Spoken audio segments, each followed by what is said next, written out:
bueno, mi vida siempre estuvo relacionada mucho con el deporte, sobre todo desde chiquito.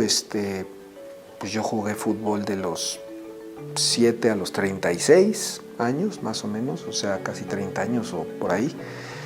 Yo recuerdo que en su momento también la parte del fútbol fue algo mucho más que un solo deporte, ¿no? El fútbol en algunas ocasiones de mi vida fue por lo que más me regañaron, ni siquiera era por la escuela. Yo normalmente no tenía grandes problemas en la escuela, no era de la excelencia, pero nunca me iba mal, ¿no? Pero el fútbol, mi papá presionaba mucho para que jugara bien fútbol y había una exigencia muy fuerte de jugar bien y a buen nivel. Siempre he dicho que a veces el fútbol refleja mucho cómo eres en la vida, igual que la música un poco, ¿no?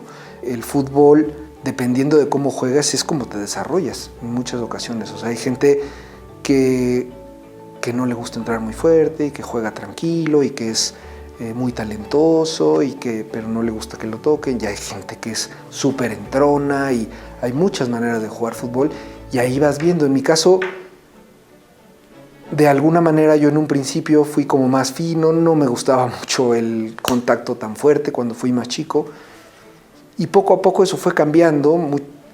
Durante la carrera de arquitectura tuve que dejar un tiempo el fútbol, luego regresé, se perdió mucho y entonces ahí tuve que suplir un poquito el fútbol, pues con más fuerza, con más centrarle más duro, no sé qué, y fue transformándose un poquito la manera en la que uno juega fútbol con más carácter, con más determinación, a lo mejor con menos técnica, pero eso vas adaptando, ¿no? Y eso también te va formando como una persona a lo mejor más luchadora, más determinada, muchas cosas, ¿no? Digo, lo de arquitectura surge un poquito, de algún modo surge desde chico, ¿no? Yo creo que hubo mucha influencia de mi mamá, que ella era diseñador industrial y que seguramente, y me acuerdo desde chico dibujar con ella y esto, pero y ya poco a poco, pues como muchos niños que construía sus casas y yo le pedía mucho que comprara maderas y con eso construíamos, pero casualmente también siempre estaba la relación un poco con el fútbol, ¿no? Y entonces a mí me encantaba hacer mis estadios chiquitos y los pintaba con monitos y todo. Entonces, sin saber que estás haciendo arquitectura, pero para mí era el espacio de donde se jugaba fútbol y hice miles de estadios chiquitos y de papel y hasta echaban ¿cómo se llama? El papel de baño así, entonces pero bueno, pues así fue un poco. Después, terminando preparatoria, y mucha gente te dice, no estudies arquitectura porque no te va a ir muy bien y no sé qué.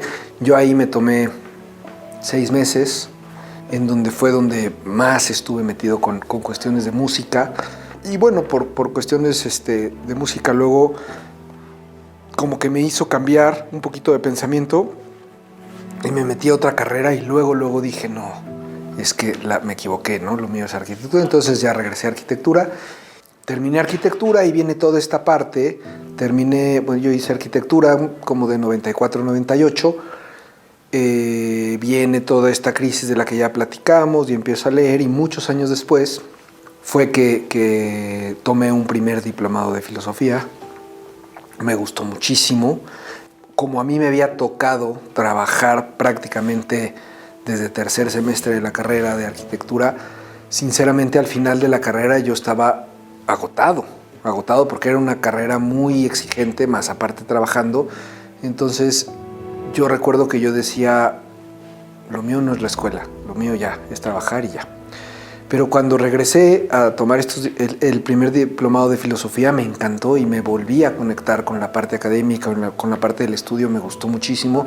Entonces tomé un segundo diplomado de filosofía alrededor de 2010 y me siguió gustando mucho y eso hizo que empezara a pensar que a lo mejor una maestría era el siguiente paso. Entonces yo había estudiado en Libero la licenciatura. Quería ver este otro mundo, ¿no? de las escuelas públicas y todo. Entré a la UNAM a estudiar una maestría de arquitectura. Todas las maestrías y doctorados en la UNAM son de investigación, entonces tienes que tener un tema de investigación. Y bueno, yo venía de estudiar los 2 diplomados de filosofía, entonces lo más lógico era, bueno, ¿cómo vamos a juntar la arquitectura con la filosofía? O cómo la filosofía puede ayudar a tener mejores argumentos en la arquitectura, ¿no? Y de eso se trató un poco mi tesis de la maestría de arquitectura. Terminé, nacieron mis hijos, era más complicado eso. Unos años después hice otro diplomado en Historia del Arte, luego uno en Literatura. Y bueno, finalmente actualmente me encuentro estudiando una maestría de urbanismo, que es interesante porque el enfoque que tiene, esta nuevamente es en la Ibero, el enfoque que tiene es un enfoque muy interdisciplinario en donde estudias el urbanismo a partir de estudiar economía, ecología, sociología y marco jurídico.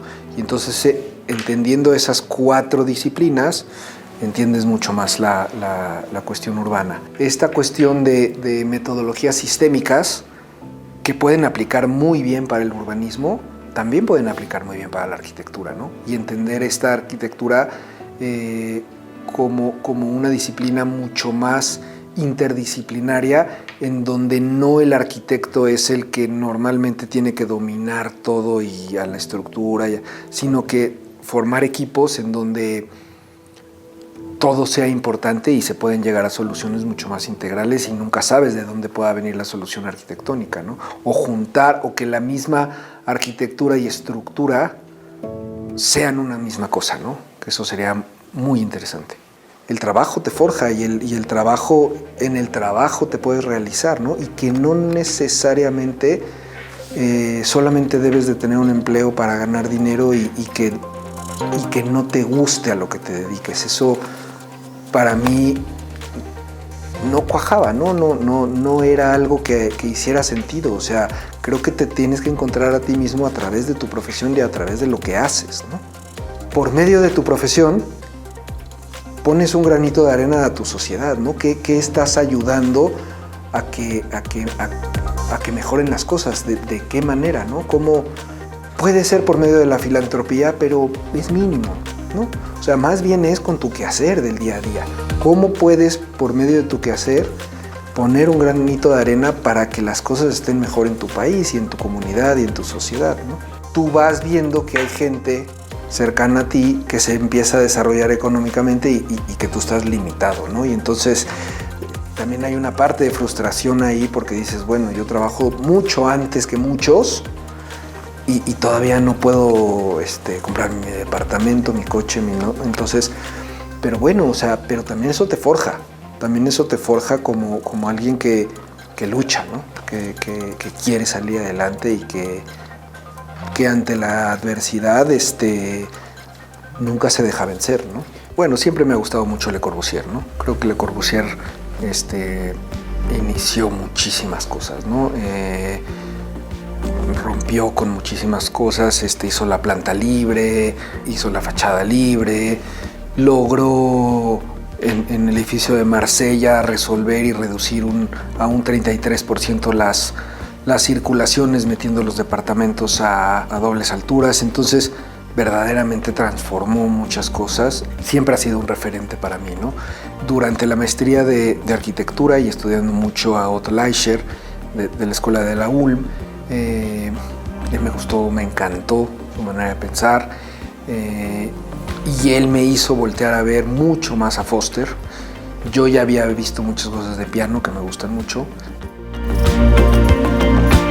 Ahora, también hay movimientos sociales muy importantes de luchas como Gandhi, como Martin Luther King, que han sido referencia más, no tanto en la arquitectura, pero sí en la parte social, ¿no? De cómo tenemos que ir transformando la sociedad para poco a poco ir logrando una mayor justicia social, ¿no?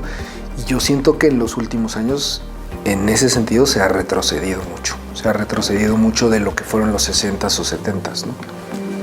Realmente la naturaleza para mí, desde chiquito, de estar en el Club Reforma y de jugar fútbol y siempre estar en los campos y siempre hasta ahora ha sido algo muy importante. Para mí siempre uno de mis lugares favoritos es ir al Desierto de los Leones, a caminar, a estar ahí un poco, a reflexionar. Es un bosque increíble que está aquí luego en la ciudad, entonces es una oportunidad maravillosa.